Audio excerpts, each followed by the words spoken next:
নির্বাচনে ফলাফল ইঞ্জিনিয়ারিং হলো। আমি এখনো বলি ইঞ্জিনিয়ারিং, কারণ আমার কাছে অনেক ডকুমেন্টস আছে। অনেকে মনে করতে পারে যে একবারে ফেয়ার অ্যান্ড কেয়ার নির্বাচন অসম্ভব। আমার কাছে যে উপাদানগুলো আছে, এই উপাদানগুলো নিয়ে আমি এখন আইনি অ্যাকশনে যেতে পারি। ঠিক আছে, আমি যাওয়ার মতো আমার উপাদান কিন্তু আমার যথেষ্ট আছে। এদের আমি হিম্মত করে বলতে পারি যে ভোটার জায়গায় গেছে, কিন্তু ফলাফল কিন্তু ইঞ্জিনিয়ারিং করা হয়েছে। যে মানুষ এই যেই রকম কাঙ্ক্ষিত চিন্তা ভাবনা রেখেছিল যে এই রেজাল্টটা সুন্দর হবে, এটা কিন্তু হয় নাই।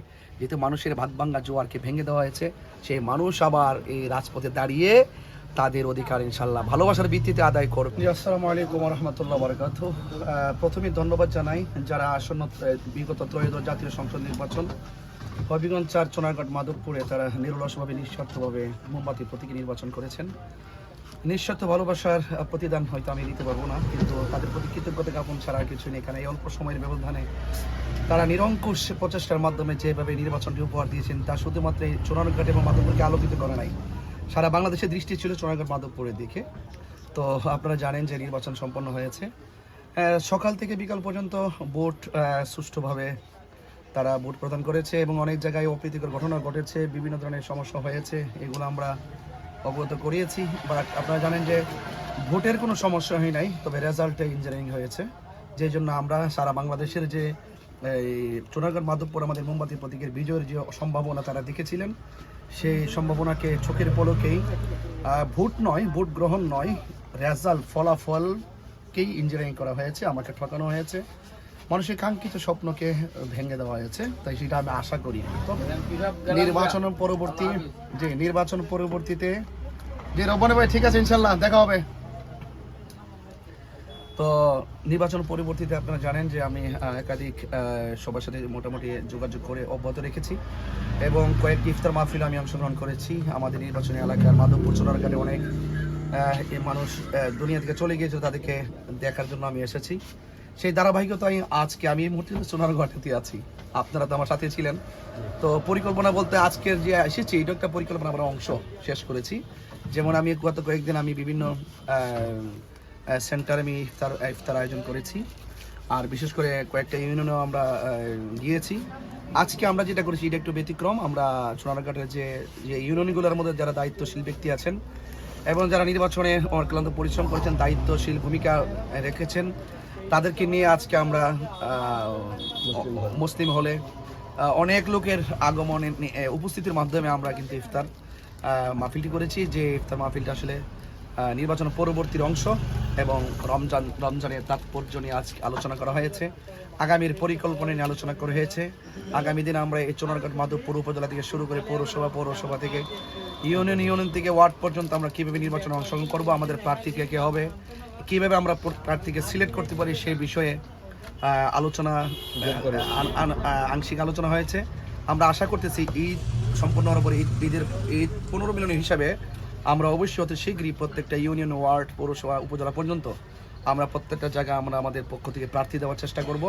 এবং আমি যদি লাইভ যদি কেউ দেখেন, আমার শুভাকাঙ্ক্ষী যারা আছেন, সুন্নিয়ত শুভাকাঙ্ক্ষী যারা আছেন এবং যারা মাটি ও মানুষের কল্যাণে নিবেদিত যারা আছেন, যদি আপনারা কেউ আমাদের পক্ষ থেকে আমাদেরকে নিয়ে আপনারা নির্বাচনে যারা অংশগ্রহণ করতে চান, অবশ্যই আমাদের সাথে আর্লি যোগাযোগ করবেন এবং আমরা আমাদের জায়গা থেকে চেষ্টা করে যাচ্ছি। তো আপনি যদি বলেন যে নির্বাচনের পরবর্তী পরিকল্পনা, এইটাও আমাদের পরিকল্পনার অংশ হিসেবে। আমি এখানে আপনার কাছে একটা প্রশ্ন, নির্বাচনের পরের দিন আমাদের যিনি নির্বাচিত হয়েছেন, উনি নির্বাচন পরবর্তী বক্তব্য বলেছিলেন যে আপনি চলে গেছেন আর আসবেন না, এই বক্তব্যের বিপরীতে না, নির্বাচন পরের দিন যদি বলে থাকে, আসলে যেমন এই যে উনি যে বলেছেন যে আর আসবো না, আমি যে একাধিকবার এসে গিয়েছি, সেই কথাটা কি ওনার যে উনি একজন বড় মাপের মানুষ, উনি যে আগাম কথাটা বলে ফেলেন যে আর আসবো না, আমি যেহেতু চলেই এসেছি, বারবার আসতেছি, তাহলে ওনার কথা এবং আমার আগমনকে জাতি মূল্যায়ন করবে।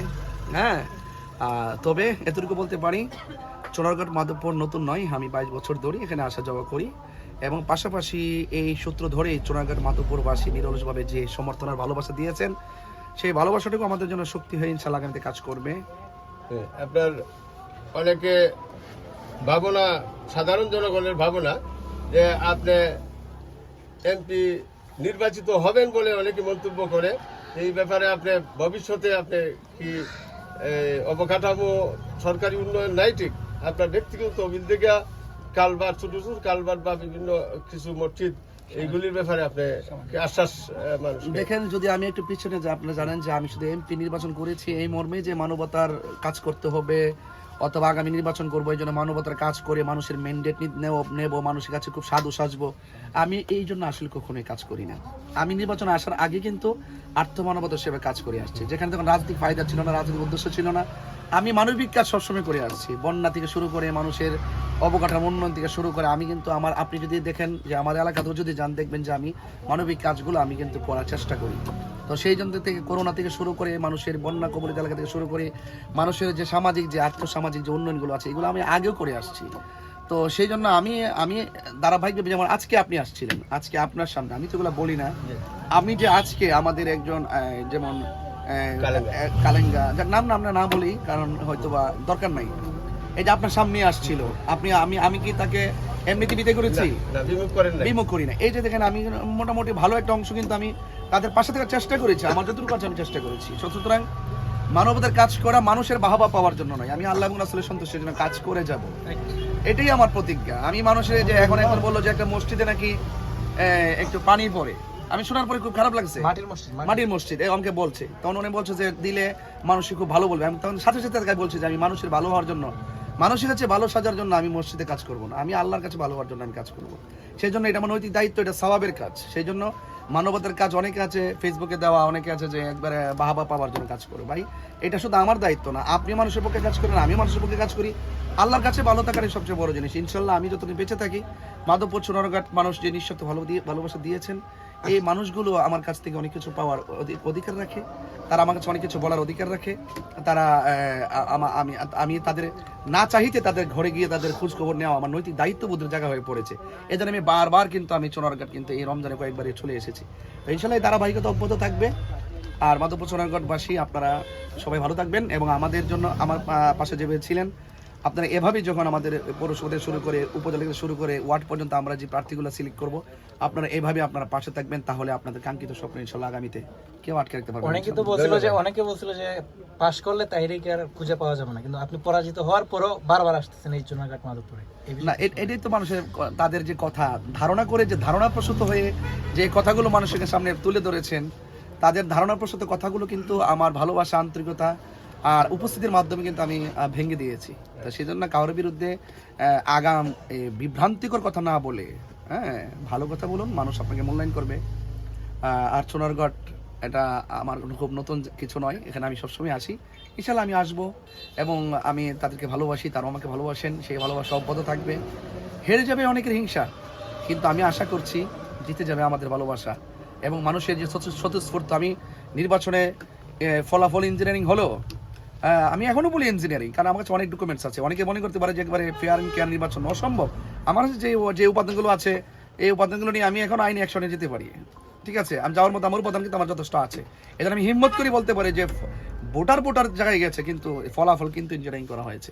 সেই জন্য আমি বলবো যে মানুষ এই যেই রকম কাঙ্ক্ষিত চিন্তা ভাবনা রেখেছিল যে এই রেজাল্টটা সুন্দর হবে, এটা কিন্তু হয় নাই। যেহেতু মানুষের ভাত ভাঙ্গা জোয়ারকে ভেঙে দেওয়া হয়েছে, সেই মানুষ আবার এই রাজপথে দাঁড়িয়ে তাদের অধিকার ইনশাল্লাহ ভালোবাসার ভিত্তিতে আদায় করবে। সেই ক্ষেত্রে আমি তাদের পাশে সবসময় আছি। ধন্যবাদ। আসসালামু আলাইকুম।